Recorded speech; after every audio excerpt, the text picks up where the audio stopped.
Mesdames et messieurs, tous les plaisirs pour moi de vous retrouver dans votre rendez-vous Politis pour analyser et décrypter l'actualité et l'enjeu ici en République démocratique du Congo, course au perchoir de l'Assemblée nationale qui devra remplacer Vital Kamerhe de guerre en interne au niveau de l'Union sacrée pour la succession du président de l'Assemblée nationale. Pour comprendre l'enjeu de cette élection au niveau de la Chambre basse du Parlement, nous avons le plaisir de recevoir pour vous M. Michel Kassenga qui fait son entrée sous les ovations du public.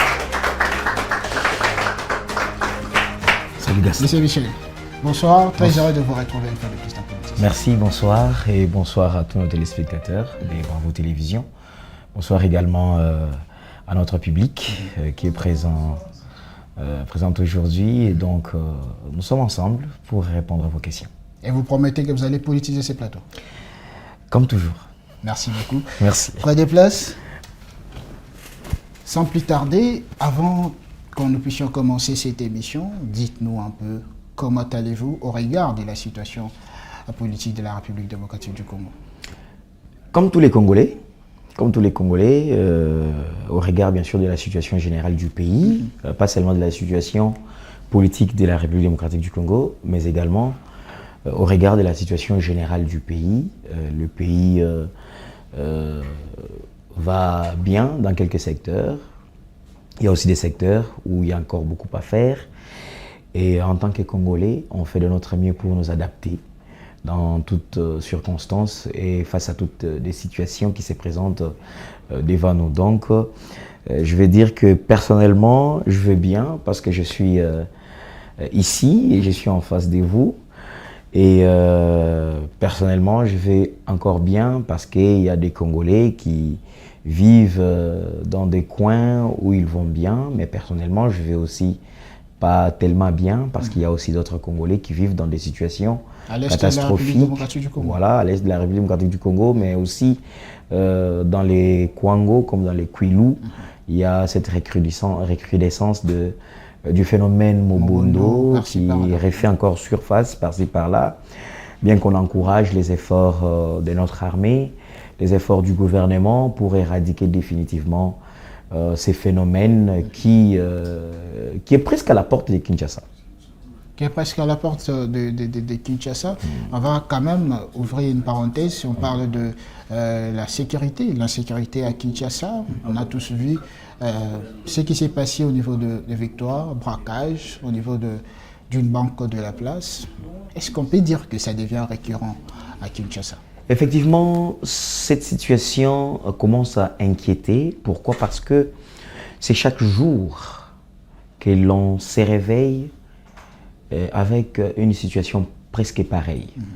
Vous revenez sur la situation du braquage d'une des stations de la Robank au niveau du rond-point Victoire, dans la commune de Kalamou. Mais moi, je vais vous rappeler qu'il y a une situation presque similaire à Bibois. À Bibois aussi. Hein. À Bibois aussi, c'était hier. À Bibois, où la situation était très catastrophique. Et ce n'est pas seulement Bibois. Lorsque vous passez à Lemba, nous avons appris il y a quelques semaines ce qui s'est passé au niveau des Super Lemba. Lorsque vous passez ici, juste à côté, à Kassavubu, vers Chaba, ce sont des braquages et des braquages. C'est une situation qui devient incontrôlable au niveau de la ville-province de Kinshasa. Les voleurs à main armée qui se promènent comme ça pendant les jours avec des armes et qui se permettent d'aller déranger les paisibles citoyens qui se débrouillent. Et pour la plupart, ce sont des cambistes. Pour la plupart, ce sont les gens qui sont plus dans les opérations des mobile money. Et vous vous rendez compte que c'est une situation aujourd'hui qui est en train d'être déplorée et que nous avons vu les communiqués ou encore la sortie du ministre de l'Intérieur, du VPM à l'intérieur, qui compte bien, encore une fois, intensifier l'opération Ndobo. Espérons que cette fois-ci, cette opération pourra apporter la paix et une paix paisible à la population quinoise. Mais ça devient très catastrophique vivre à Kinshasa et se déambuler, faire ses affaires calmement, ça devient très catastrophique. Je crois que les autorités prendront cette situation à mettre plus vite pour que la situation ne se dégénère pas totalement. Cette situation nous ramène directement au niveau de l'Assemblée nationale. Est-ce que vous comprenez pourquoi? Comment expliquez-vous que les députés ne s'y penchent pas en convoquant peut-être le ministre de l'Intérieur pour pouvoir s'expliquer devant les représentants de la population? Parce qu'ils sont dans la distraction. Ils sont dans la distraction. Effectivement. Chaque jour, nous dormons, nous nous réveillons avec un cas presque similaire d'insécurité dans la ville-province de Kinshasa. Chaque jour, nous dormons, nous nous réveillons avec une situation sécuritaire compliquée. Peut-être que les élus nationaux ne sont pas au courant de ça. Non, ils sont dans la distraction. Mais comment ils n'arrivent pas à interpeller ceux-là qui ont la responsabilité de nous gérer? Comment nous faisons pour être au courant de ce qui se passe et que les députés qui sont censés avoir ces informations, parce qu'ils sont notre émanation, ne sont pas au courant de ce qui se passe à Kinshasa ou en RDC. Non, mais ça c'est un aveu d'échec. Et ça ne peut pas être un aveu d'échec. Alors, si ça ne doit pas être un aveu d'échec, je vais tout de suite dire que les députés sont dans la distraction totale. Distraction totale. La distraction totale. Parce que, comme vous l'avez dit, les autorités devaient être convoquées au niveau de l'Assemblée nationale. Exactement. Pour s'expliquer autour de la situation catastrophique sécuritaire qui traverse nos villes et nos provinces. Kwango, c'est à côté de Kinshasa. Kwilu, c'est à côté de Kinshasa. Les Maïndomé, c'est à côté de Kinshasa. Alors, vous pensez que ce qui est en train de se passer aujourd'hui dans ces points-là ne peut pas affecter directement Kinshasa. Mais Kinshasa est directement affecté. Parce que Kinshasa dépend des provinces voisines, particulièrement les Congo central et le Kwango, le Kwilu et le Grand Bandundu. Alors imaginez-vous qu'aujourd'hui, les paisibles citoyens qui s'occupent des champs, qui amènent ou qui viennent vendre dans la ville-province de Kinshasa, la capitale de la République démocratique du Congo, n'ont pas cette possibilité-là d'évaguer librement à leurs occupations, aller aux champs, cultiver, récolter et venir vendre. Ils ne sont plus en mesure de le faire parce que les conditions sécuritaires ne leur permettent pas. Et vous pensez vraiment que les députés doivent en train de somnoler? Ils sont en train d'attendre quoi pour interpeller les autorités afin que cette situation soit tirée au clair? On nous a parlé, on va parler directement de notre sujet phare, la démission ou la pétition qui visait le président de l'Assemblée nationale il y a quelques temps, Vital Kamerhe. Pour certains députés, c'était une urgence. Voilà pourquoi nous avions dit que les députés ont mis de côté les priorités pour s'occuper de ce qui n'est pas prioritaire. Pour eux, c'était une priorité. Oui, bon, pour eux, c'était une priorité. Alors, ils ont fait ce qu'ils ont fait. Et aujourd'hui, regardez dans quoi nous sommes en train de nous retrouver. Nous nous retrouvons dans une situation où, apparemment, les nombres de membres du bureau restant n'arrivent pas à coordonner des choses, enfin, que l'Assemblée nationale soit au centre des questions de la population. On a vu des grèves par-ci par-là. L'Assemblée nationale, cher Gaston, doit être au centre des questions majeures de la population. Parce que je dois rappeler ici que c'est une chambre des représentants. Les gens qui y siègent sont envoyés par la population. Et ils sont là pour défendre les desiderata de leur circonscription électorale. Alors, je ne peux pas comprendre aujourd'hui que cette population soit dans des situations aussi compliquées, aussi catastrophiques, aussi perturbables, et que les députés ne font absolument rien. On est dans les prorogations de l'état des sièges, on est dans les habilitations, je ne sais pas, loi. Est-ce que vous parlez un peu de l'état des sièges? On proroge l'état des sièges dans une partie qui est sous l'emprise de rabais. Comment comprenez-vous cela? C'est une situation difficilement. Pourquoi n'est pas complètement levé cet état des sièges dans ces parties où il y a... Le président de la République, je me rappelle, il n'y a pas longtemps, le président de la République avait chargé le gouvernement, plus particulièrement Madame la Première ministre, de bien vouloir mettre en place une équipe et faire l'état des lieux et l'état des sièges, lever les options. Qu'est-ce que l'état des sièges a apporté à la République depuis qu'il a été décrété dans cette partie de la République démocratique du Congo, la première ministre a effectué cette mission, qui était également une mission parlementaire, parce que au niveau de l'Assemblée nationale également, le député ressortissant de ces zones où l'état de siège a été décrété, s'était soulevé pour décrier cet état de siège et demander à ce qu'on lève l'état de siège, parce que l'objectif au départ, lorsqu'on a instauré l'état de siège, c'était pour mettre fin à la guerre. Mais depuis qu'on a instauré l'état de siège jusqu'à ce jour, est-ce que nous avons mis fin à la guerre? Est-ce que nous avons atteint l'objectif pour lequel l'état de siège avait été mis en place? Alors, il faudrait lever ça.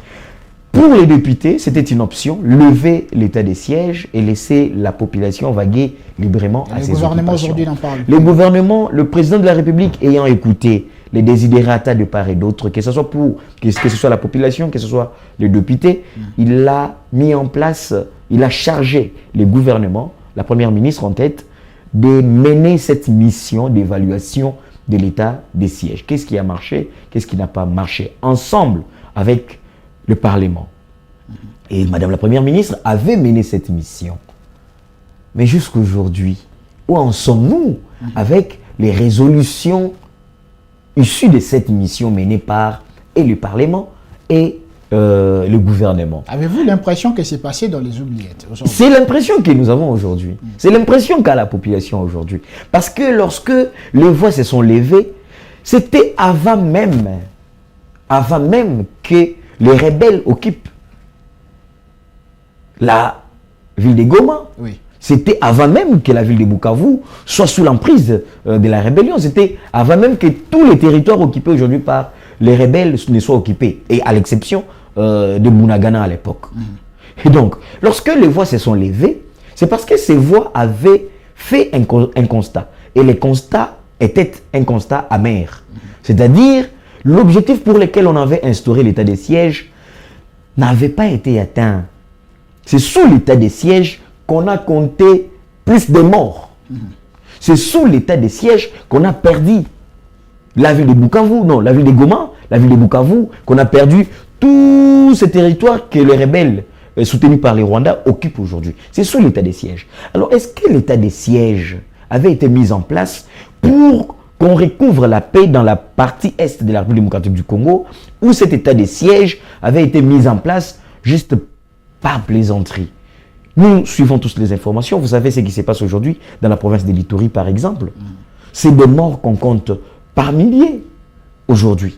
Vous avez vu dernièrement, il y a encore les députés qui se sont levés pour réclamer une mission parlementaire dans la province de l'Ituri pour aller établir les responsabilités. Tantôt, en Ituri, notamment, on parle de l'opération FARDC, IPDF. Vous pensez que l'armée ougandaise, bien qu'on n'en parle pas, que cette armée est en train aussi de faire le jeu de l'ennemi? Cette coalition est un échec total. Vous dites? Cette coalition est un échec. Videz votre sac, allez-y. Je l'ai dit, et je l'ai dit il y a bien longtemps, que nous avions l'impression d'oublier un autre agresseur. Nous avons comme l'impression que au sein de notre pouvoir, au sein du gouvernement, on est en train de doiter qu'un seul agresseur, alors que nous avons un autre agresseur silencieux. C'est l'Ouganda.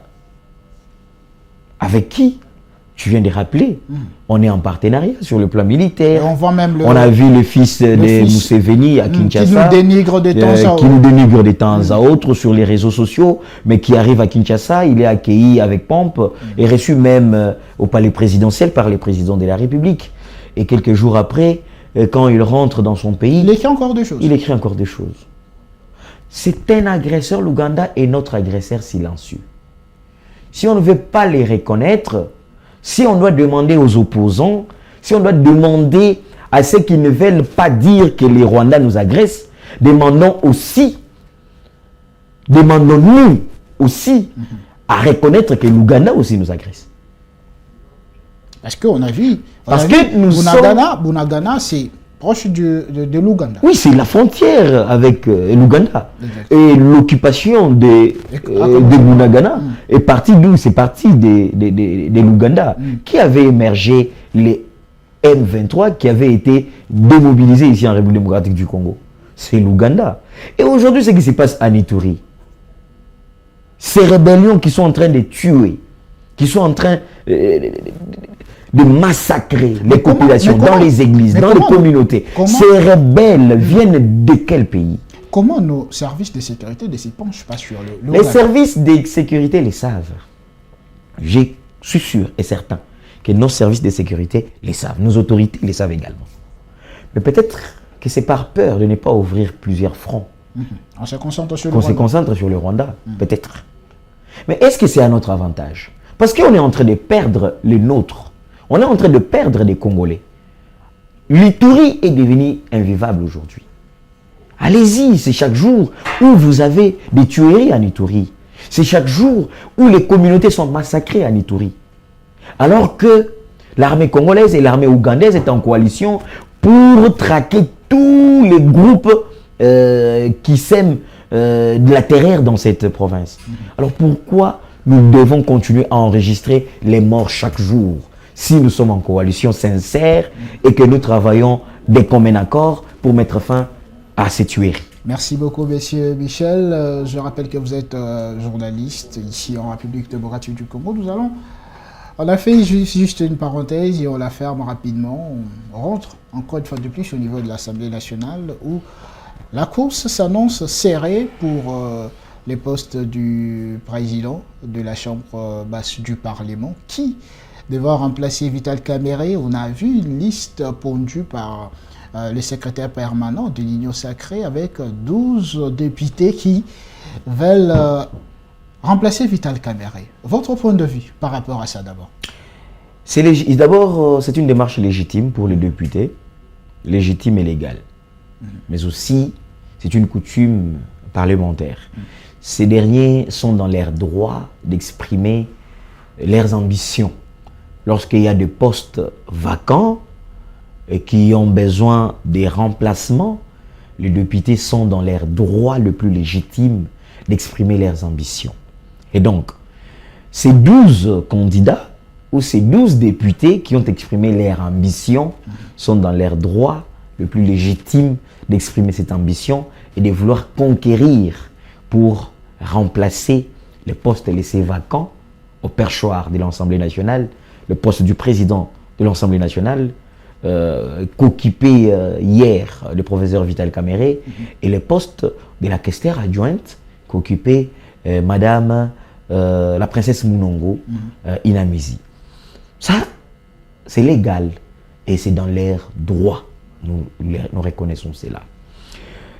Maintenant, la lecture, c'est 12 candidats issus de la majorité présidentielle. C'est là où il y a un problème. De l'Union sacrée. C'est là où il y a un problème. Là, il y a un problème. Non, il y a un problème. 12 candidats issus de la majorité présidentielle. Oui, le poste du président de l'Assemblée nationale revient à la coalition majoritaire au Union Parlement. sacrée. L'Union sacrée. Oui. 12 candidats. Comment ça va se passer? On observe. Qui va reprendre le perchoir de l'Assemblée nationale laissé vacant par Vital Kamerhe? On ne sait pas encore. Parce que nous avons ensemble suivi que l'arbitrage est en train d'être fait au niveau de l'Union sacrée et que les noms et les dossiers des candidats avaient été transmis à l'autorité des références, c'est-à-dire le président de la République, Félix-Antoine Tshisekedi Tshilombo. Vous avez parlé de la légalité au niveau de l'Assemblée nationale. Pourquoi les députés n'ont pas attendu à ce que l'Assemblée nationale puisse y prononcer, ouvrir les dossiers, afin que ceux qui veulent remplacer, prendre le perchoir de l'Assemblée nationale puissent déposer, au lieu d'aller déposer d'abord au niveau de l'Union sacrée? Est-ce que nous ne sommes pas en train de reculer sur le plan démocratique? C'est pas à nuit. Les secrétaires, j'ai comme l'impression, c'est une impression, j'ai comme l'impression que les secrétaires permanents de l'Union sacrée s'ennuient des fois. Comment ça? Oui, mais apparemment, il n'y a pas beaucoup de boulot. Il il n'a pas beaucoup du boulot à faire, apparemment. Il a trouvé un moyen politique. J'ai comme l'impression, en fait, c'est une impression qu'il donne. Ah, ok. Parce que, comme vous l'avez dit, dans la légalité, les postes sont vacants, les députés sont dans leurs droits d'exprimer leurs ambitions et postuler pour se présenter. Il postule d'abord au niveau de l'Union sacrée. Qui n'a pas de un communiqué, le hein. secrétaire permanent de l'Union sacrée nous a pondu un communiqué où il a d'abord invité les candidats à aller déposer leur dossier au niveau du secrétariat permanent de l'Union sacrée. Sincèrement, nous sommes dans une distraction qui ne dit pas son nom. L'Assemblée nationale bis. Hein. Nous sommes dans une distraction qui ne dit pas son nom. Et pendant ces temps, nous sommes en train de passer à côté de nos priorités. Parce que cette situation va nous engloutir. Nous allons rester sur cette situation pendant autant de semaines, autant de mois, attendre que une démarche qui est légale et parlementaire, reconnue par nos textes et lois, soit d'abord déviée de sa légalité par une famille politique, Union sacrée, soit-elle, pour quelle finalité? Pour prendre 12 dossiers des candidats, transmettre au président de la République. Est-ce que le président de la République n'a que ça à faire? Alors que le président avait dit c'est la cuisine interne. Hein. Est-ce que le président on veut voir le président agir partout. Hein. N'a que ça à faire? Pourquoi on veut voir le président agir, même dans ce qui ne les concerne pas? On va l'inviter. Hein. Le président de la République est l'autorité de référence de l'Union sacrée. Il suffit à son niveau qu'il dise tout simplement pour le compte de l'Union sacrée, c'est tel le candidat de l'Union sacrée. Et c'est tout, c'est fini. On passe aux élections. Et ici, c'est le candidat de l'Union sacrée qui va reprendre le perchoir. Avez-vous l'impression que le président de la République, Félix Tshisekedi, a tendance à laisser d'abord la situation se pérenniser et après rebondir et puis prendre lever des moi, personnellement, je n'ai pas cette impression-là, mais le peuple congolais a cette impression-là. Okay. L'impression que le président de la République est large. Trop large. C'est-à-dire qu'il y a des situations qui peuvent être réglées tout de suite, mais on va encore consommer du temps. On va passer du temps à alimenter des polémiques, des injures entre de pères de famille, entre de personnalités politiques éminentes de notre pays, parce qu'ils sont en train de concourir à un poste de président de l'Assemblée nationale, ou encore à un poste de vice-président ou rapporteur adjoint ou adjointe de l'Assemblée nationale. Ils vont s'entretuer à travers leurs fanatiques entreposés. Et alors que nous avons cette possibilité-là dès l'instant où Vital Kamerhe a démissionné du poste du président de l'Assemblée nationale, l'Union sacrée s'est réunie et lève l'option. Il y a une certaine opinion qui estime que du côté du FCC, à l'époque, ça ne marchait pas comme ça. Ils avaient directement, si c'était le FCC, on allait directement avoir un candidat commun. Le remplacement, l'élection allait se passer rapidement. Effectivement, à l'époque, nous avons vécu des situations presque pareilles, où lorsque un président d'une institution n'est pas en odeur de sainteté, avec l'autorité morale, c'est comme ça qu'on appelait Joseph Kabila à l'époque. Aujourd'hui, c'est l'autorité des références. Aujourd'hui, c'est l'autorité des références. Bonnet blanc, c'est les Français qui changent, mais bon, ça c'est l'architecture reste la même. Alors donc, à l'époque, avec l'autorité morale, c'était, on n'est pas en odeur de sainteté, tu es libre de faire ta carrière loin de moi, viens me déposer ta démission, et puis tu es parti. Et tout de suite, dès que tu me déposes ta démission, je connais déjà qui va te remplacer. Bon, nous sommes aussi en démocratie, c'est pas mal, c'est pas mauvais de voir les gens faire valoir leurs ambitions sans être contraints par l'avis de l'autorité des références. Mais je crois que l'autorité des références de l'Union sacrée est trop large. Parce que c'est le temps, c'est le pays, c'est la situation qui est en train de s'aggraver. Pourquoi? Parce que autour de ce qui se passe, autour de ces candidats, il y a des conflits entre deux responsables politiques qui aujourd'hui peuvent concourir pour un poste qu'une seule personne va occuper, mais demain ils doivent tous se mettre ensemble pour l'intérêt de la nation. Mais lorsque aujourd'hui ces derniers sont en guerre, Peut-être pas eux frontalement, mais à travers leurs états-majors. Oui. Ils sont en guerre. Il y a toujours une rancune qui naît. Et cela ne favorise pas l'unité nationale. On se croirait comme si la bataille est ouverte Cela même ne au favorise niveau de pas. l'opposition, alors que c'est une même famille politique. Cela ne qui gère l'Assemblée favorise pas nationale. l'unité nationale. Et je rappelle ici que le président de la République, Félix Tshisekedi, est un citoyen qui est en train aujourd'hui de se battre pour que les Congolais vivent unis. Ok. Et pour que les Congolais vivent unis, nous devons ne pas favoriser des situations comme ça. Où vous allez opposer des personnes. Les gens vont s'opposer à travers leurs lieutenants, à travers leur état-major. Juste à cause d'un seul poste où nous savons tous qu'il n'y aura qu'une seule personne qui va occuper ces postes-là. Vraiment. On va parler tout à l'heure des profils. Je vous cite quand même quelques candidats. On va Jean Baudouin Mayo, de l'INC. Aimé Boji, de l'INC. On va revenir sur les cas de l'INC, mais parlons d'abord des profils. Il y a aussi, j'ai vu, l'honorable Bindoulé. De l'UDPS, il faut préciser. Vous avez dit Jean Baudouin Mayo de l'UNC, honorable Aimé Boji de l'UNC, laissez-moi finir. Bindoulé de l'UDPS. Laissez-moi finir. Bindoulé de l'UDPS, voilà. Ancien de l'UNC. Ancien de l'UNC. Oui, effectivement. Je reste d'abord avec ces trois noms. Ouais. Les profils. Par rapport aux trois noms que vous venez de citer. J'ajoute encore quelqu'un d'autre. Je crois que Jean Baudouin Mayo, c'est un expérimenté. D'abord, un parlementaire depuis bien longtemps. Expérimenté sur les questions parlementaires.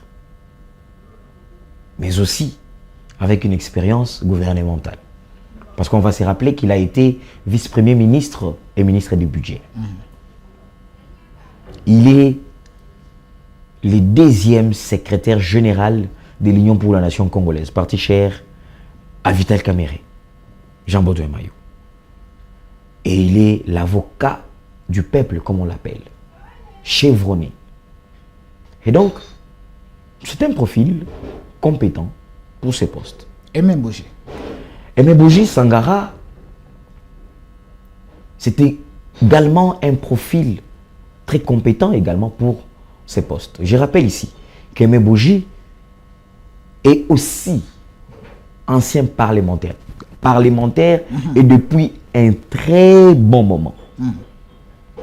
Il a pris part à plusieurs législatures dans notre pays au sein de l'Assemblée nationale. Mais il a aussi une très forte expérience gouvernementale. 4 fois ministre, reconduit ministre. 4 fois reconduit ministre, Aimé Boji. 3 fois au ministère du budget et 1 fois ministre de l'industrie. Mais il a aussi une autre expérience. Aimé Boji était ancien ambassadeur itinérant du président de la République au niveau de la présidence. Aimé Boji. Et donc, mais également ancien secrétaire général à l'intérim après que Jean Baudouin Mayo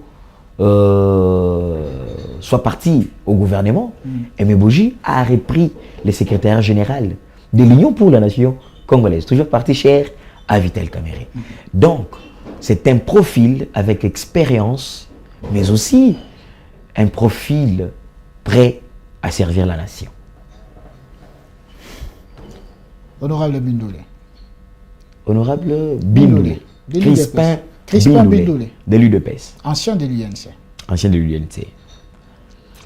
Je ne le connais pas assez.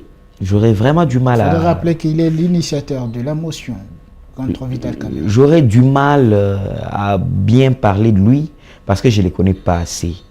Je me rappelle tout simplement que lorsque nous sommes partis à l'est de la République démocratique du Congo en campagne électorale, je crois bien que j'ai été parmi les journalistes qui accompagnaient les candidats présidents de la République, Félix Antoine Tshisekedi Tshilombo Et je me rappelle que lorsque nous sommes arrivés à l'étape de Beni Boutembo, le président de la République, Félix-Antoine Tshisekedi, avait été empêché de fouler ses pieds à Boutembo par l'honorable Crispin Bindoulé et sa milice. Comment ça? Parce qu'à l'époque, il contrôlait bien les secteurs et il n'avait pas dû gérer le fait que Vital Kamerhe ait accepté d'accompagner Félix Tshisekedi comme candidat président. C'est des révélations que vous faites ici. Hein. Lui, à l'époque, tenait mordicus à accompagner le candidat Martin Fayoulou de la Mouka. Et donc, lorsque nous sommes arrivés à l'étape de Beni Boutembo, le président de la République n'a pas foulé ses pieds à Beni Boutembo parce que l'honorable Crispin Bindoulé et ses acolytes n'ont pas permis à ce que le président de la République puisse faire son entrée dans cette circonscription électorale. Et l'IDPS a oublié tout ça. Ce sont des révélations que vous nous faites ici. Bon, la politique est dynamique. Très dynamique au Congo. La politique est dynamique, c'est la chanson qu'on nous a toujours chantée presque chaque jour. La politique est dynamique. Et donc, au nom de ces dynamismes politiques, bon, aujourd'hui, il est en odeur de sainteté avec la famille politique du président de la République et aussi avec le président de la République. Parce que vous-même, vous avez dit qu'il est le tombeur de Vital Kamerhe. Et c'est l'argument qu'il avance, juste pour, sa candidature. Il a dit, je mérite reprendre le perchoir de l'Assemblée nationale parce que j'ai fait tomber Vital Kamerhe. On va parler d'un autre candidat. Allez-y. Il est vraiment... il a beaucoup... Je vais vous donner les noms de ces candidats. Prenez, je vous donne les noms de ces candidats. Il s'appelle Christophe Mbosoko Diapwanga. Vous avez les noms de ces candidats. Il s'appelle Christophe Mbosoko Diapwanga. C'est un profil très expérimenté, parce que je vais rappeler ici que Christophe Mbosoko Diapwanga, qu'on appelle... Pourquoi vous avez des difficultés à citer son nom? Christophe Mbosso, c'est ce que j'ai dit. Christophe Mbosoko Dia. Ouais, Christophe Mbosoko Dia. Je rappelle les ici... téléspectateurs comprendront que vous avez des difficultés à citer le nom de Christophe Mbosso. Non. Bon, je peux aussi avoir des difficultés de citer son nom parce que... le nom est écrit là. C'est une autre génération et une génération plus âgée que l'indépendance de la République démocratique du Congo. Et au-delà de ça, c'est un profil expérimenté. Un profil expérimenté. Il a travaillé depuis le maréchal Mobutu. Je rappelle que le maréchal Mobutu a totalisé, s'il était en vie, totalisé 95 ans cette année. Donc, il y a d'ailleurs quelques semaines, il a totalisé ses 95 ans, s'il était en vie. Donc Christophe a 83 ans, et donc c'est un profil expérimenté, depuis les MPR. Donc depuis toutes les dictatures d'abord que la République démocratique du Congo a vécu, Christophe Mbosso a participé à cette dictature. Après la dictature, Christophe Mbosso était toujours aux affaires. Joseph Kabila, Christophe Mbosso était là. Et vous vous rappellerez qu'il était parmi les chantres. Les chantres ne touchent pas Mabunda, voilà, lors du déboulonnement et consorts. Et, ça fait partie de son expérience. Et ça fait partie de son expérience. Oui. Et il a quand même participé à renverser la majorité de Joseph Kabila. Donc, faire traverser la majorité qu'avait Kabila à l'époque, à ce que cette majorité devienne la majorité de Félix-Antoine Tshisekedi. Donc, ça c'est son profil très expérimenté. Très expérimenté. On l'appelle Joe Biden. Que ça soit Joe Biden, que ça soit dans les mauvais coups, que ce soit dans les bons coups. C'est un profil très expérimenté dans tous les coups. Les mauvais coups comme les bons coups. Parce que les bons coups, j'ai rappelé ici, qu'il a fait passer, il a fait traverser la majorité qui appartenait à Kabila. Sur son expérience, on peut dire qu'il est le grand favori pour remplacer Vital Est-ce que cette République démocratique du Congo appartient qu'à Christophe Mbosso? Ben, il a encore de l'énergie. Est-ce que le Parlement congolais, est-ce que l'Assemblée nationale ne doit revenir qu'à Christophe Mbosso? Quand est-ce qu'un jour, au sein de l'Union sacrée, au sein de l'UDPS, au sein de l'UNC, au sein de tous ces partis politiques sociétaires de l'Union sacrée de la nation, se réveilleront pour dire qu'il y a quand même des profils qui ont déjà fait leur temps. Et il est temps de passer la main. Nous avons besoin de leur expérience. Mais nous n'avons pas besoin de mêmes figures. Il a dit qu'il a encore de l'énergie pour servir la République. Mais cette énergie, ce n'est pas seulement au Parlement. Aux côtés du président de la République, ce n'est pas seulement à l'Assemblée nationale. Tu peux être chez toi à la maison, tu es consultant. Aux côtés du président de la République. Vous savez le travail qu'on a donné dernièrement à messieurs... le nom va revenir sûrement. C'est lui qui a été associé un peu au conseiller spécial du chef de l'État en matière de sécurité, l'ancien kabiliste, l'ancien boutiste. C'est lui qui commençait à injurier Kabila dernièrement et consort. Son nom va venir sûrement. Son nom va venir. Oui. Son nom va venir sûrement. Oui. Donc c'est-à-dire qu'aujourd'hui on l'a associé à un poste de consultance. Qu'est-ce que je veux dire par là en fait? Je ne suis pas contre la démarche.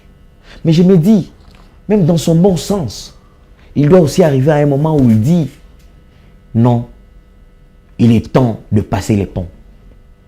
Il est temps de passer la main à la relève. C'est pas à 80. Nous ne sommes pas au Cameroun. Nous sommes en République démocratique du Congo, nous ne sommes pas au Cameroun. Ah, qu'est-ce qu'il y a au Cameroun? Mais Paul Biya, cher ami. Vous voulez parler de Paul Biya? Mais c'est presque les mêmes profils. Vous comparez Paul Biya avec... et Christophe Mbosso, c'est presque le même Joe profil. Biden. C'est presque le même profil, c'est presque le même âge, c'est presque la même situation politique, c'est presque la même expérience. Et donc, le Congo, la République démocratique du Congo, aujourd'hui, sur le plan politique, nous avons besoin d'émerger également sur le plan politique. Nous avons aussi besoin de voir qu'une autre classe politique est en train de se mettre en place. Et cette classe politique qui a d'autres idées, les idées qui doivent... Donc, les idées innovatrices, les idées qui viennent changer le cours des choses. Nous ne devons toujours pas faire du surplace avec le même personne, avec le même visage. Non! Lorsque vous me parlez des profils Boji Sangara, c'est un profil jeune, ça passe. Favorable. Lorsque vous me parlez du profil Mayo Mambek, c'est un profil expérimenté et dont la République peut bénéficier encore jusqu'à aujourd'hui. Mais lorsque vous me parlez d'un profil de 83 ans, l'expérience. Ah, non, mais l'expérience dans quoi? Dans les coups bas? L'expérience dans quoi? Pour ne pas trop rester dans ces cas de Joe Biden. Comme il y a 12 candidats. Juste là, on n'a parlé que des 4. Ce sont quand même des candidats qui sortent de l'eau. Hein. Vous savez qu'il y a un candidat que personne... Non pas. On ne tire pas presque attention à d'autres candidats. C'est qui l'un de ces candidats? Mais vous avez Willy Michik qui est aussi candidat. Willy Michik. Le prince Willy Michik. Prince Willy Michik. Il est aussi candidat. Oui, je vis. Et il a promis qu'il va, une fois élu président de l'Assemblée nationale, il va mettre fin à la guerre de l'Est de la République démocratique du Congo. En tant que président de l'Assemblée nationale. En 3 mois. En tant que président de l'Assemblée. En tant que président de l'Assemblée nationale. Il a promis qu'il va laisser battre. Hein. Mais oui, il a dit qu'il va mettre fin à cette guerre-là en 3 mois. 3 mois. Et vous pensez vraiment que nous devons vraiment croire à des candidats comme ça? Il est candidat. Hein, et que la population, le peuple congolais, les députés qui seront appelés à choisir ou encore le président de la République qui est en train de faire son arbitrage en tant qu'autorité de référence de l'Union sacrée. Il y a des candidats qu'il ne faut même pas ouvrir les dossiers. Vous regardez tout simplement, vous jetez. Je peux vous aider. Allez-y. D'accord. On va ouvrir une parenthèse. Je prends les cas de Bindoulé, Christophe Mbozoko Diaponga. Aujourd'hui, Bindoulé fait être président de l'Assemblée nationale, alors qu'il était l'auteur, initiateur de la motion contre Vital Kamerhe.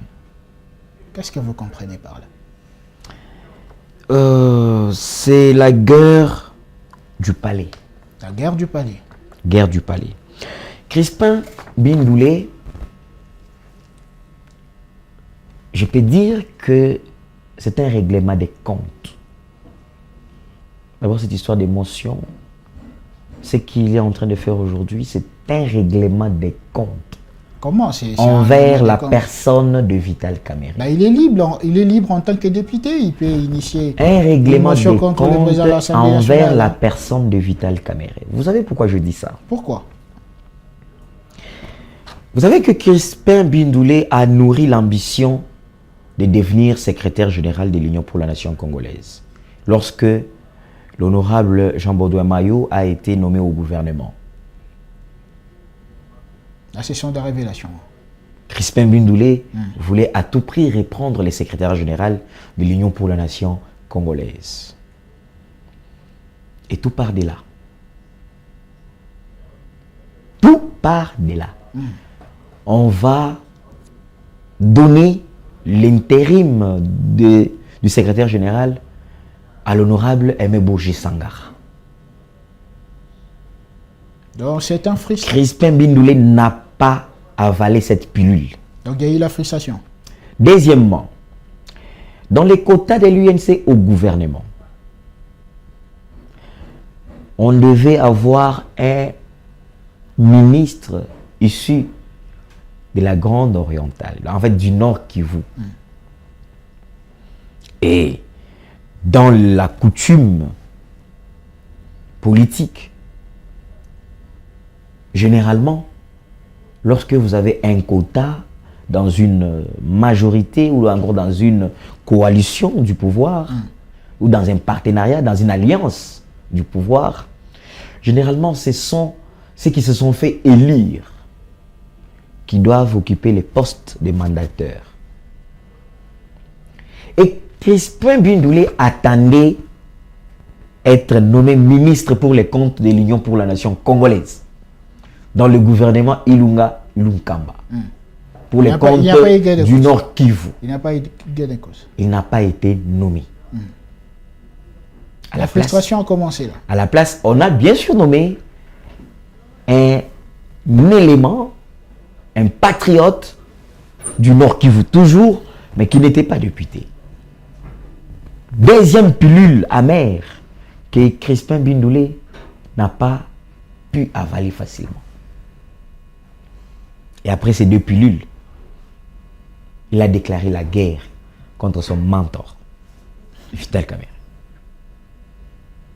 Et c'est la succession de faits que nous sommes en train de constater aujourd'hui. Donc, à votre question, tout part de cette frustration-là. Et que Bindoulé croit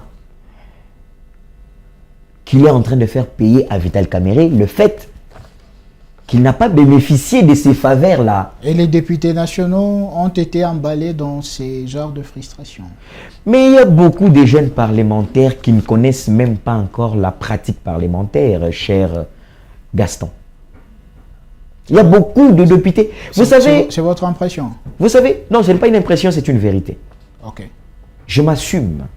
C'est une vérité. Tout ça, c'est à cause des jeunes parlementaires. Vous savez... Ils devaient d'abord apprendre. Non, il y a beaucoup de députés au Parlement aujourd'hui. Il y a beaucoup de députés de la 4e législature qui ne connaissent pas encore les pratiques parlementaires. On a parlé du rajeunissement de la... C'est-à-dire, beaucoup sont des novices. Ils viennent d'arriver. Ils ne savent pas comment on manipule un député, pour quelle fin.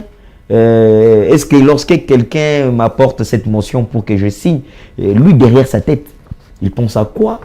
Il attend quoi? Aujourd'hui, ça se dessine que le poste de Vital Kamerhe a été envié par... Voilà pourquoi je me rappelle... l'honorable Crispin Bindoulé. Je me rappelle avoir vu une initiative que le président honoraire de l'Assemblée nationale, Vital Kamerhe, avait mis en place. Et je suis en train de voir cette initiative vouloir se concrétiser aujourd'hui. Mettre en place, en partenariat avec l'École nationale de l'administration, une académie parlementaire. Académie parlementaire. Parenthèse, on a vu, le mouvement voulait s'étendre aussi au niveau du Sénat. Ça a été tout de même rapidement étouffé.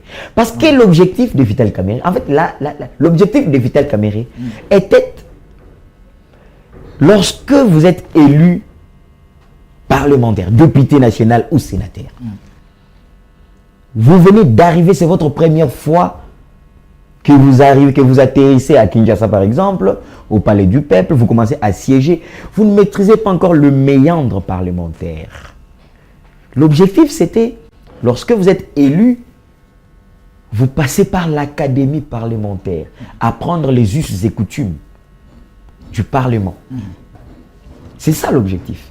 Je tiens mordicus et je prie que les successeurs de Vital Kamerhe se penchent sur cette question et que cette académie parlementaire soit mise en place. Ça va aider nos parlementaires. Tu sais pourquoi? C'est pour nous éviter la manipulation que nous avons vécue dans cette histoire de pétition et consorts. Pourquoi? Parce que si nous avons des parlementaires, des députés qui arrivent au Parlement, qui maîtrisent le méandre, qui maîtrisent les us et coutumes parlementaires, ils ne seront pas facilement manipulables. Lorsque vous allez venir pour essayer de le manipuler, ils sauront que tout de suite, ça c'est de la manipulation, ça c'est un dossier culpé ou ne pas passer.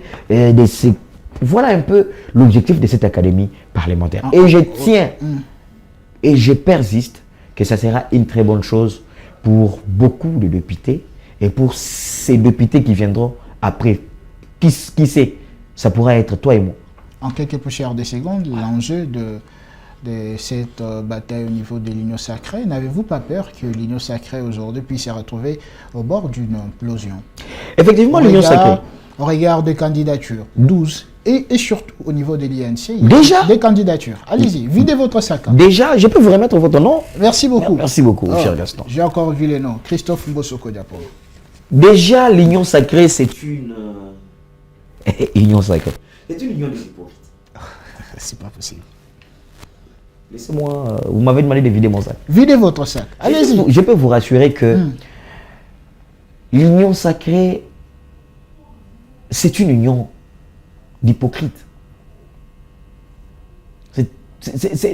Je ne vois pas cette union sacrée vivre après les pouvoirs de Félix Antoine Tshisekedi. Il va encore basculer. Parce que qui sont les sociétaires majoritaires de l'union sacrée?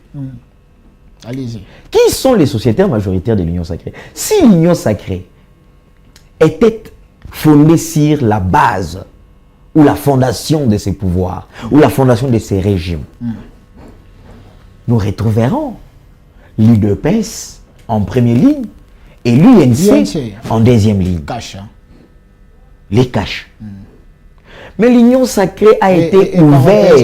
En 2028, on devait nécessairement retrouver un candidat au sein de l'union et de l'INC. Normalement. L'accord de Nairobi. Normalement. Oui, ils ont oublié. Mais étant donné qu'on a ouvert l'accès à l'union sacrée à tout le monde, et qui sont les sociétaires de l'union sacrée aujourd'hui?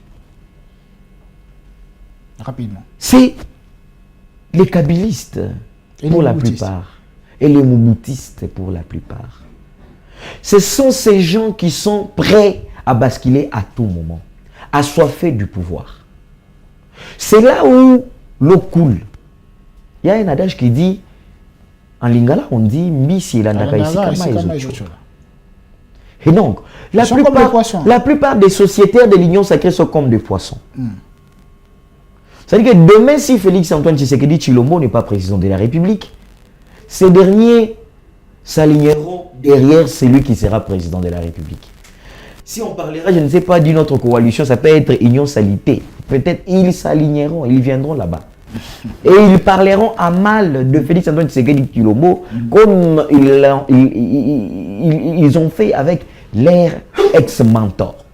Et donc, cette course au perchoir de l'Assemblée nationale, est-ce que ça présage une explosion?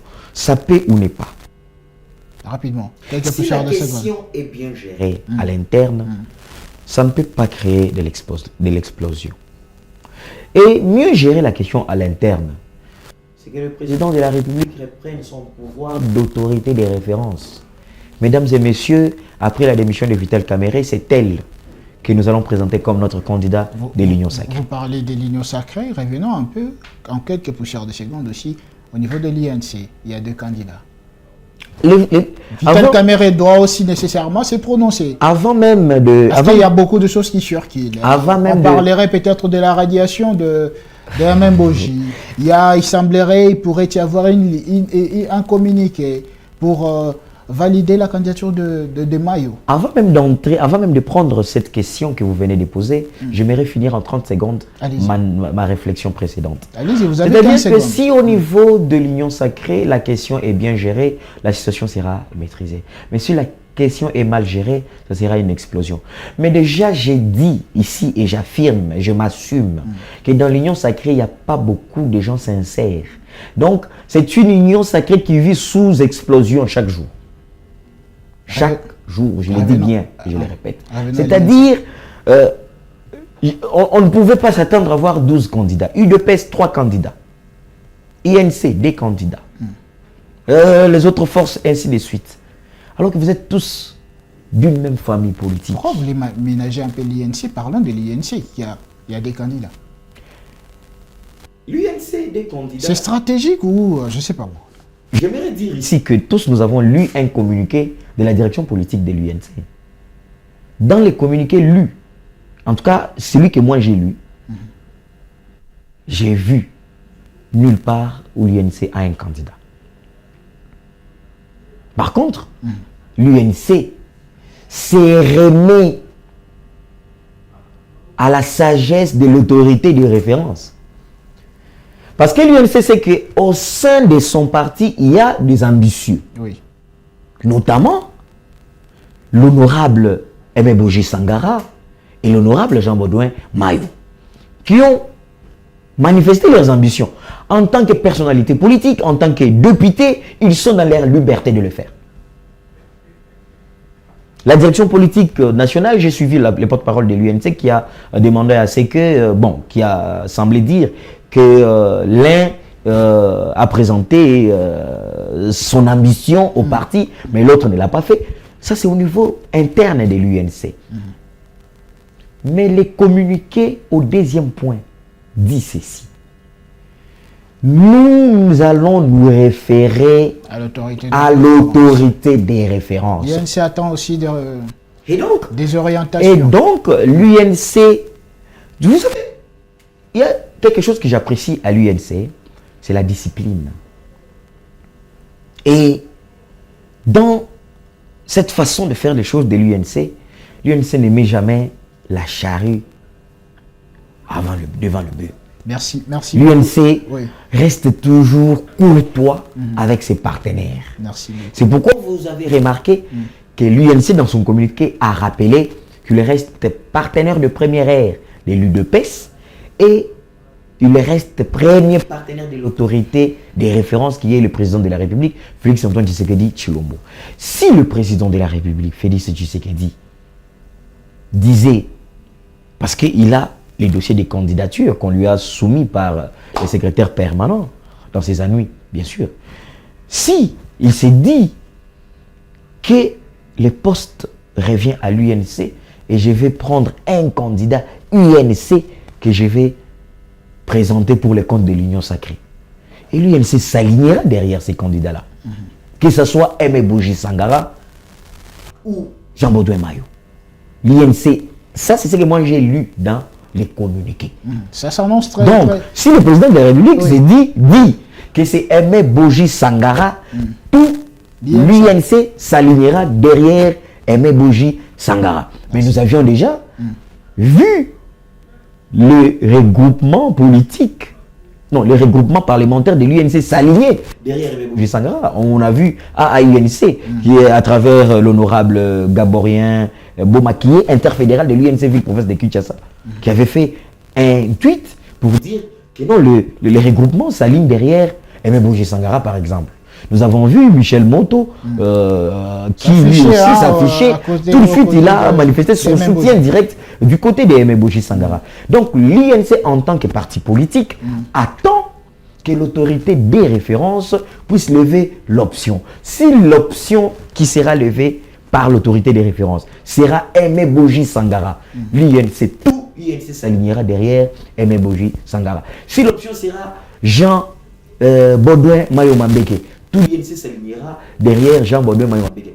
Même si l'option sera quelqu'un d'autre, à part ces deux-là, l'INC, selon son communiqué, s'alignera derrière le choix de l'autorité des références. Merci beaucoup, je pensais qu'on allait applaudir. Voilà, nous amorcions les derniers virages. Monsieur Michel, vous serez bientôt, tout à l'heure, tout de suite, instant même, soumise aux questions du public. Je commence par la première question. Vous posez votre question rapidement. Question directe, réponse directe. En cours des réalités. Bonsoir, Maître Michel. Je suis Niel Koumalouta Blaise. Y a-t-il un tiraillement entre partis politiques au sein de l'Union sacrée pour la désignation d'un futur président de l'Assemblée nationale? Non. Il n'y a plus de tiraillement entre partis politiques, mais il y a les ambitions des candidats qui font partie d'un même regroupement politique qui est majoritaire au niveau du Parlement, au niveau de l'Assemblée nationale. Donc, entre candidats, dans une compétition, il peut toujours y avoir des tiraillements. Mais ce n'est pas des tiraillements directs entre les candidats, ce sont des tiraillements interposés à travers leurs acolytes, à travers leurs fanatiques et à travers leur état-major. On assiste quand même à quelques pics de part et d'autre. Vous allez voir ceux qui soutiennent par exemple l'honorable Mbosso, qui attaquent ceux qui soutiennent l'honorable Mayo ou l'honorable Emeboji Sangara. On assiste quand même à ceux-là qui soutiennent par exemple la candidature de l'honorable Doumia, qui attaquent facilement ceux qui soutiennent la candidature de l'honorable Crispin Bindoulé par exemple. Donc ça c'est un jeu démocratique. Dans une démocratie, c'est normal, ça se vit comme ça, mais il n'y a pas de guerre entre partis politiques. C'est par contre entre candidats à travers leur état-major. Merci beaucoup. Nous prenons rapidement la deuxième question. Bonjour, Monsieur Michel Kassanga. Merci, bonjour. Monsieur Michel Kassanga, pouvez-vous nous dire qui, selon vous, est le candidat idéal pour les partis chers à Vital Kamerhe pour remplacer ces derniers au perchoir de l'Assemblée nationale, Baudouin Mayo Mambeke ou soit Emeboji Sangara? Ah, une question très difficile. Répondez. Une question très difficile. Les deux profils de ces candidats, personnalités politiques et figures de la République démocratique du Congo, c'est d'abord des profils très compétents. Tout de suite, je vais dire ça. C'est d'abord des profils très, très compétents. Mais qui part favori? Si je dois être sincère, je crois que en suivant l'opinion, en écoutant ce qui s'est dit dans les couloirs du Palais du Peuple, au niveau de l'Assemblée nationale, en observant les soutiens qui est en train d'être apporté aux candidats, je crois que l'honorable Emeboji Sangara est en train de partir favori pour reprendre le perchoir de l'Assemblée nationale. Parce que tout de suite, il y a déjà des députés, pas seulement c'est de l'UNC, il y a des députés et d'autres regroupements politiques aussi qui sont en train de se manifester, d'apporter leur soutien à Emeboji Sangara. Par exemple, il y a au sein même de l'UNC, vous allez voir qu'il y a des courants qui se sont créés. Il y a des courants qui se sont créés où vous voyez les gens qui soutiennent publiquement la candidature d'Emeboji Sangara. Il y en a aussi qui soutiennent publiquement la candidature de Jean Baudouin Mayo Mambeke. Donc, pour être sincère et direct avec toi, par rapport à ces deux profils de l'UNC, de ces hauts cadres de l'Union pour la nation congolaise, je crois que Emeboji Sangara est en train de partir favori. On prend la troisième question. Je suis Chiamba Dianda, bienvenue. Monsieur Michel, merci. Des candidatures au sein d'un même parti politique, l'UNC. Discorde ou union au sein de ces partis? Le parti politique UNC, bon, je ne suis pas le porte-parole de l'Union pour la nation congolaise. Je n'ai pas compris pourquoi il y a des questions. Il y a beaucoup de questions autour de l'UNC.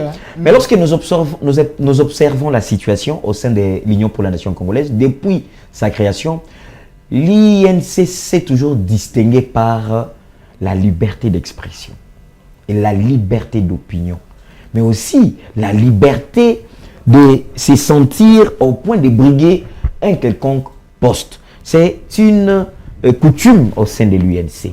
Et donc, les ambitions ne sont pas étouffées au sein de ces partis politiques.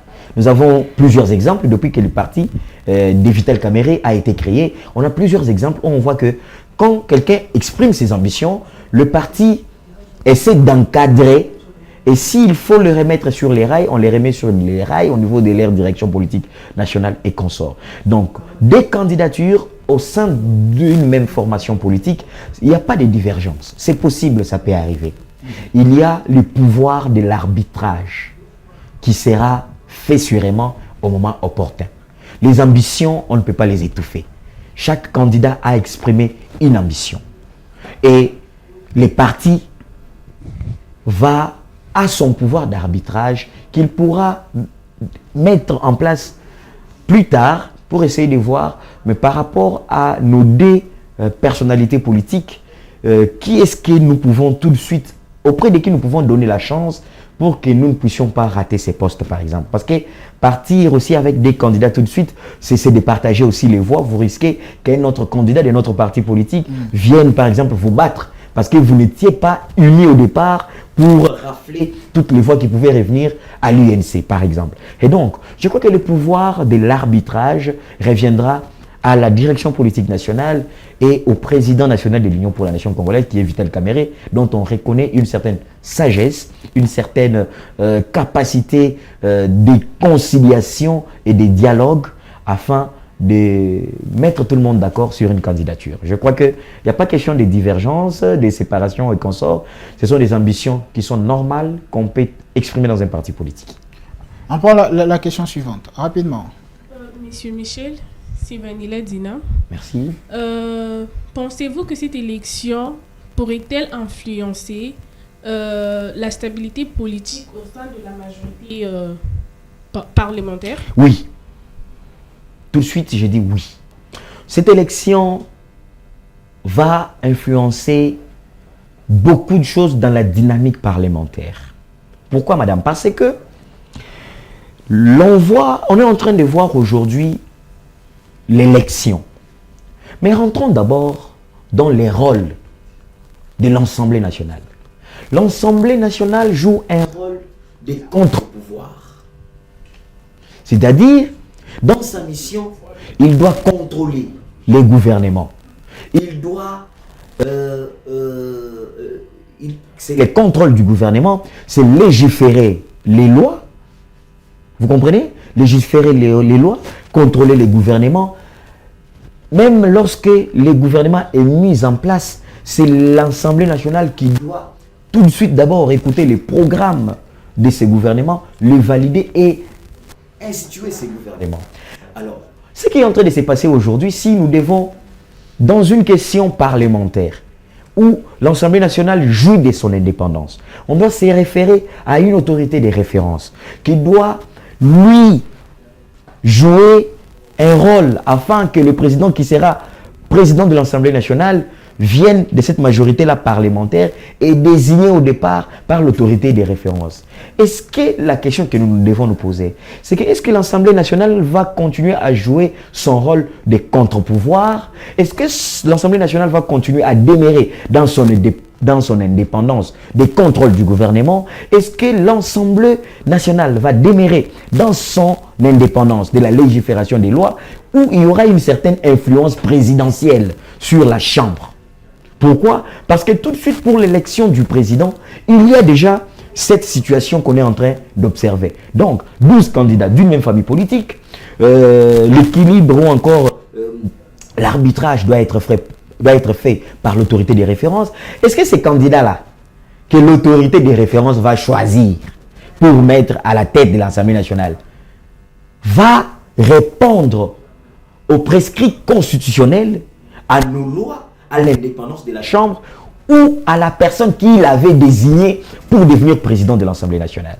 C'est là où se posent les problèmes et c'est là l'intérêt même, c'est là même les socles de ta question.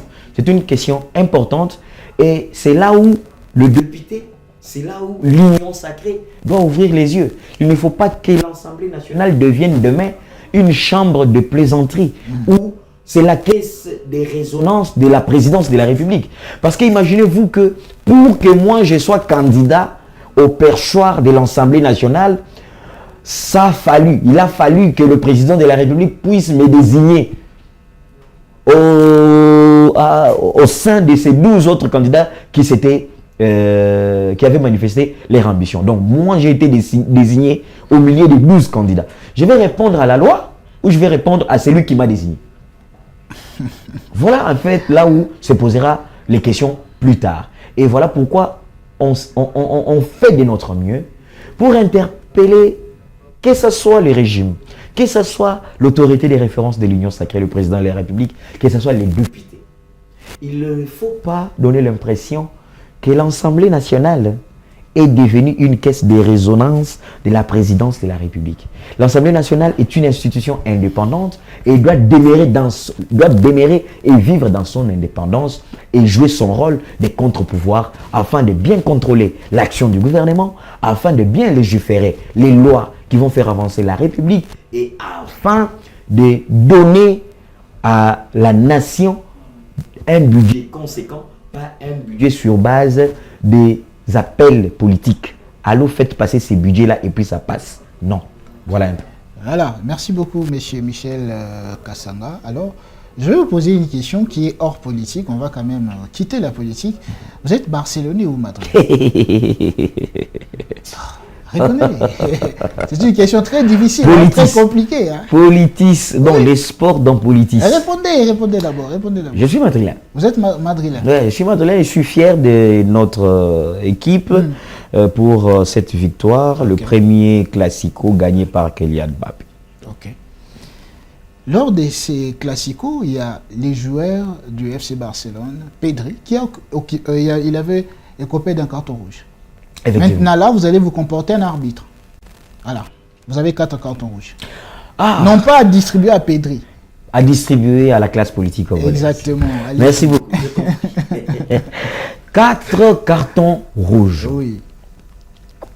Le premier carton rouge, je vais tout de suite les donner à l'Union sacrée. L'Union sacrée. Ouais. Carton rouge, comme Pedri.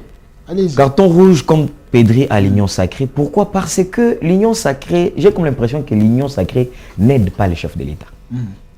J'ai comme l'impression que l'Union sacrée fait tout pour que le chef de l'État soit toujours mal vu.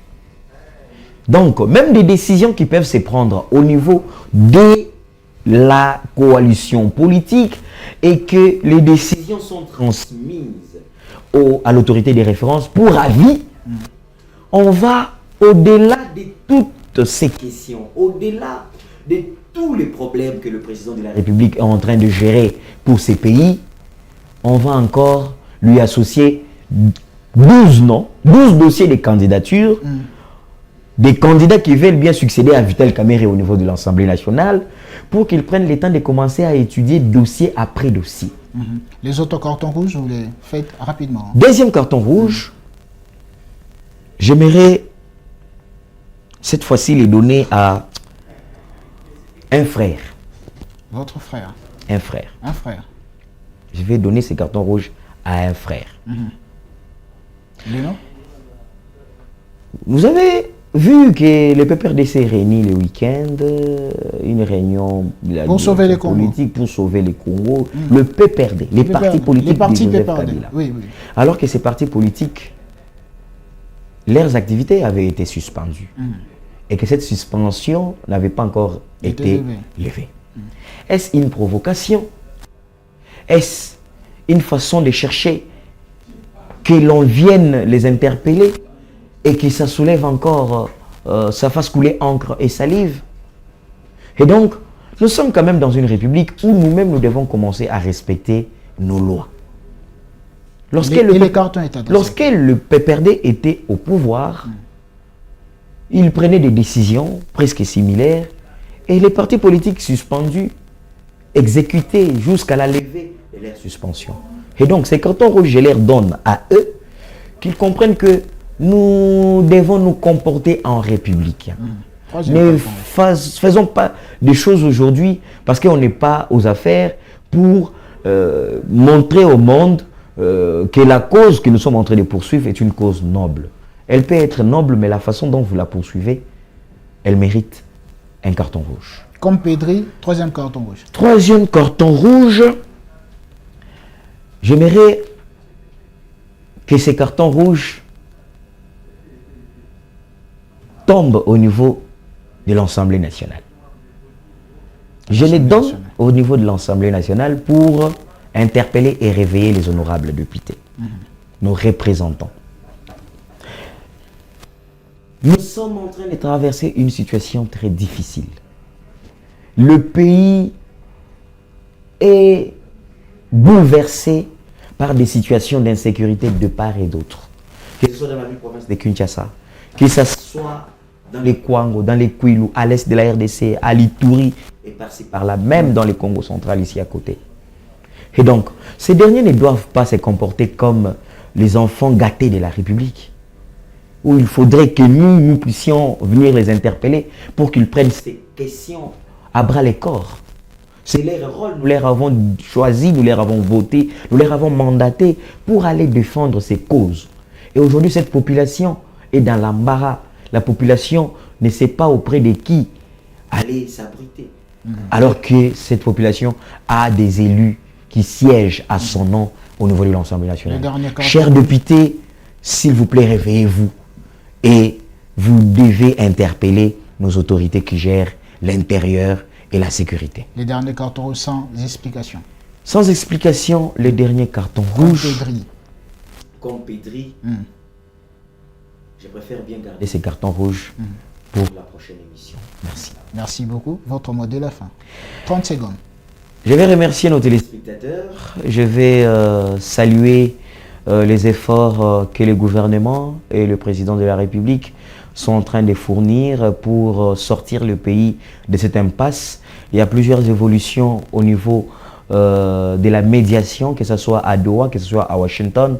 Peut-être d'ici la semaine prochaine, nous pouvons arriver à un accord avec les groupes rebelles qui sont réunis à Doha. Nous encourageons les gouvernements, nous encourageons la ministre des Affaires étrangères à poursuivre ces pourparlers avec beaucoup de concentration afin que cette situation soit tout de suite levée, car les populations qui vivent dans les zones occupées aujourd'hui par l'ennemi sont en souffrance, et cette souffrance doit s'arrêter un jour. Et nous sommes rassurés qu'à travers ces pourparlers, à travers ces processus qui a pris une autre vitesse, nous arriverons à recouvrer cette paix que nous avons toujours recherchée. Merci. Merci beaucoup. L'Assemblée nationale, l'élection au niveau de cette chambre basse du Parlement est suspendue à l'arbitrage du président de la République, qui de Mebouji, qui de Jean Baudemayo, qui de Christophe Mbosoko Diapanga va prendre la place qui revenait à Vital Kamerhe. Tout cela, on va scripter l'actualité, et j'espère que vous avez compris le méandre et l'enjeu de ce qui se passe au niveau de l'Assemblée nationale avec notre invité, M. Michel Kassama, avec qui on a échangé sur toute cette situation ici en République démocratique du Congo. Comme j'ai l'habitude de le dire, si Jésus ne revient pas, on va se retrouver la semaine prochaine avec un autre invité et d'autres questions de l'actualité. Au revoir. Merci.